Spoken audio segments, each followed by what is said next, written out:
Hello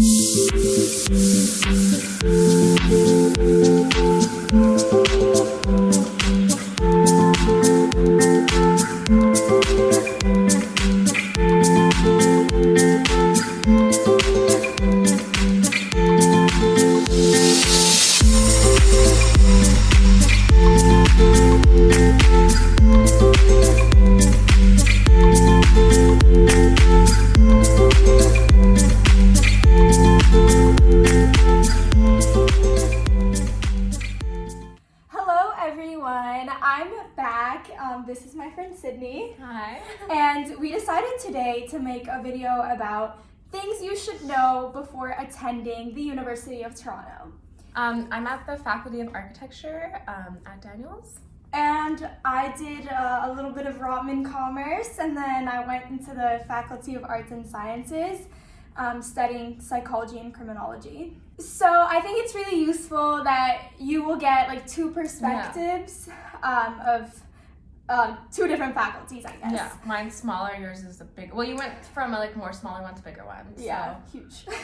Okay, so let's get started. So we attend St. George campus, so that's downtown Toronto. There are 3 campuses, one in Mississauga, so the west of Toronto, and then one east, Scarborough campus. It's a pretty campus. That's one thing that I really like, is that there's a lot of trees, and you get a mix of architecture, because you get the old and the new. Oh yeah. And you're downtown, so you definitely for sure feel downtown. You do not feel like isolated. So that's a big point that I didn't know before coming here, is that if you want a campus, or if you want to attend a university that's kind of like a university town or smaller, or like that type of thing, this may not be the one for you. Yeah.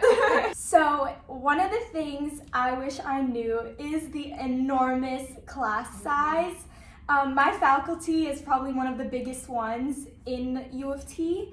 And so most of the first year lectures were pretty much around 1,500 students. Oh my God. Con hall life. Yeah. Wow. So my faculty's huge. It really depends on what you want to do. So do your research. Yeah. But if it's not for you, that's definitely a thing you should know. In a lot of the classes, we actually had to use like clickers, because you can't raise your hand in a class that big. Yeah. You have to enter on your clicker, which is like registered with your student number. A lot of stuff. So I guess in the sense of competitiveness, my faculty definitely requires you to have a portfolio before entering. I had architecture background in the sense that I took architecture classes in high school and art classes, but I wouldn't consider myself like a really great artist. I think I was just creative, and I showed a spectrum of different skills. So definitely, you don't have to be the best artist to get in, but I definitely had that kind of component going. And then for the sense of schooling, I took all my sciences, so physics, chemistry, biology, and then I took pre-calc, and then all the English and social sciences and everything. So in the sense that there's, for at least my faculty, I don't think you need all of those. You need, I don't know what the requirements are, you have to look, but in the sense it is competitive, but I would say definitely like take as much as you can, in the sense show that you're a student, that you're involved in the school and you're taking all your required courses. That's my biggest, I would say just take everything you can. That's my biggest advice. Okay, since my faculty's huge, I kind of want to talk about the competitiveness.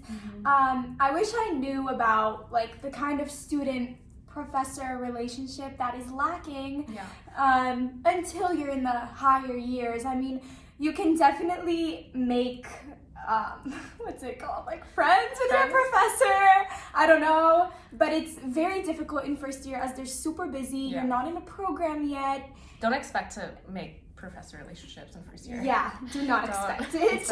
Unless you go to professor TA hours, like to your professor. Yeah, not your office TA. hours. Yeah. So like in first year, I actually had a business competition that we won 3rd place in. So I was really close with one of the professors, because I saw him a lot. I saw him outside of school hours, I guess, for the business competition. So he knew the students that were like kind of enrolled in it, and we had to present in front of judges. So that's like one way I guess you can make a relationship. But other than that, if you're not a high achiever, if you're grades are average, don't expect it. Yeah, I would say for mine at least, first year, like, we have studio classes. So with those studio classes, they're about 20 people. So comparison, like those classes, you can 100% like build relationships with your instructor, professor, and whatnot.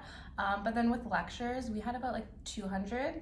So that's way smaller than 1,000. Yeah. So you can definitely build a relationship. It's not the same as high school, of course.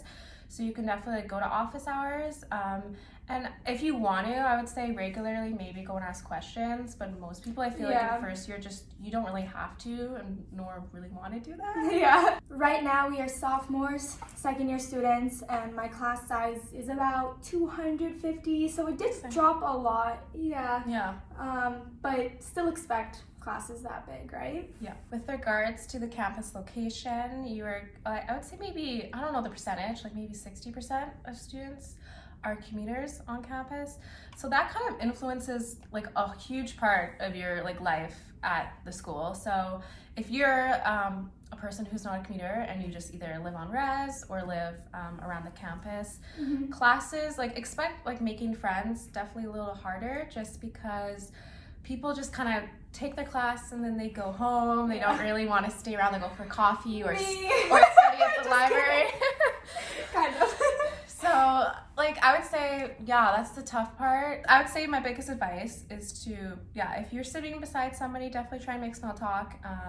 And the more times, like, the more you have class with them, or if you have similar classes with people and you recognize people, just try and make that effort and be like, oh, hey, I saw you in this class, like, and just kind of, like, start from there. Yeah. But in the sense of commuters, that is a big thing. I don't know if you can comment on it. You probably know more. If you live on res in first year, you'll probably make a lot of friends and you'll make your main social circle. But in the higher years, if you've never lived on res before, it definitely gets more difficult making friends, because there are already like pre-existing social circles, social groups. So that's one thing you want to take in mind, especially if you're an introvert. You might have a very difficult time.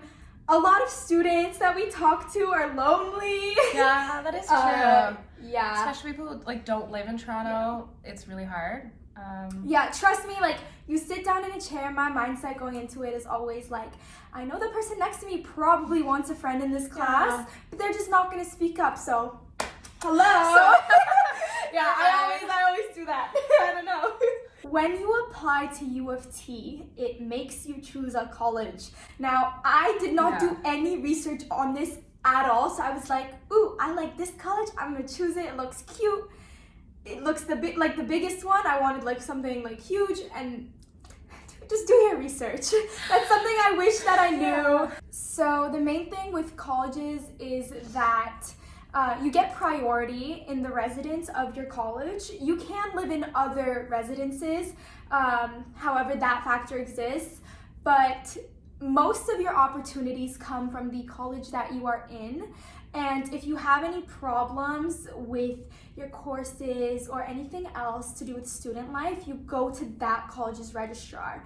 So like I'm in the biggest college, it's called University College. So finding your way around it might be kind of difficult. Office hours like are always open. I've never really had a problem, but it could get busy because they serve so many students. Yeah, if you're at Daniels, usually you just you have kind of a set location, kind of. So that's where any inquiries, anything like that, you go there first, and then if they can't deal with that, then they'll refer you to somewhere else.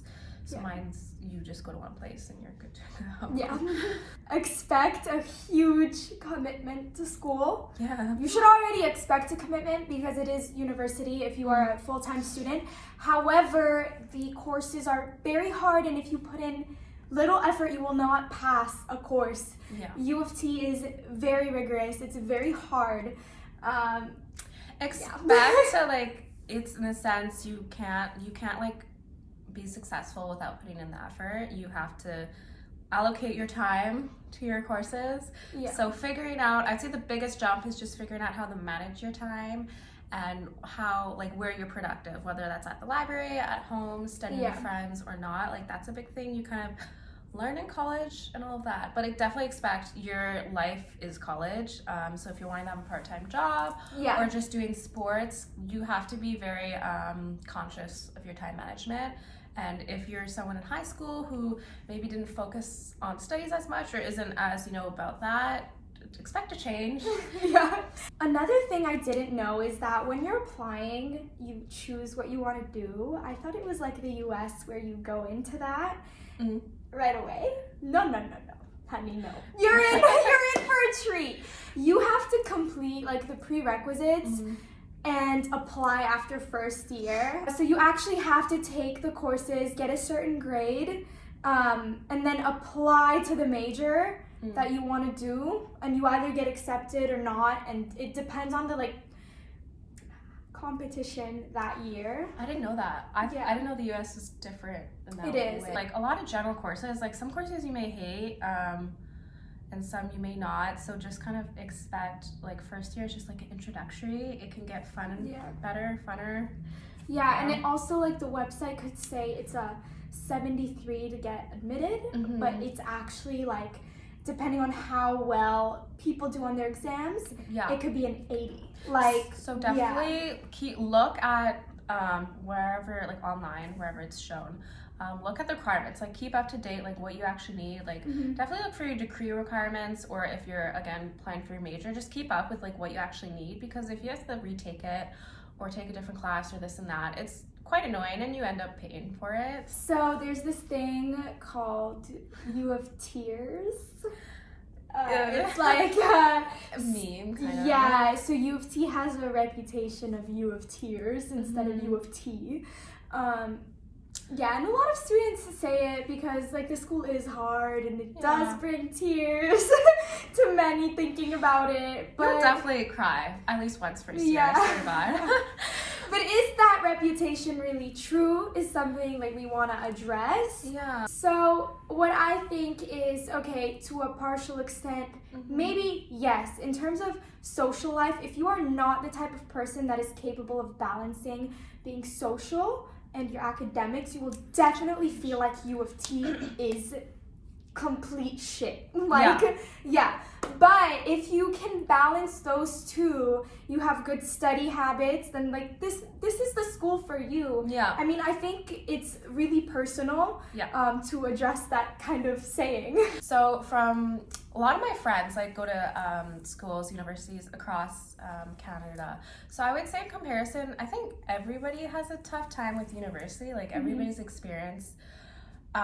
It's just it's like a change in environment. So definitely I would say for like the workload, it's definitely hard. But comparison, like other people, I know that people go to UBC, Western, Queens, Waterloo, like they're all hard. So expect that. But in a sense, I think U of Tears I think it's based on its location, and for people who aren't used to being downtown and who are kind of, at least on my personal experience, who are kind of like, a lot of people are commuting and you're kind of by yourself. Yeah. So it's really personal. Yeah. Some people will love it, some people will hate it. If you want to take the risk, come to U of T. Honestly, I didn't have a terrible experience. Like the adjustment took me a really long time, but I'm from an island. Like I think that was a given anywhere I went. But yeah, so that was kind of some things that we want you to know before you come to the school. I know that school enrollment is happening now at this time, kind of. You're making your decisions, hopefully. So yeah. Yeah. Thank you guys so much for watching. If you have any questions, please comment them. We can make a new video addressing something that you want, or we can just answer them in the comment section below. All right. Thank you.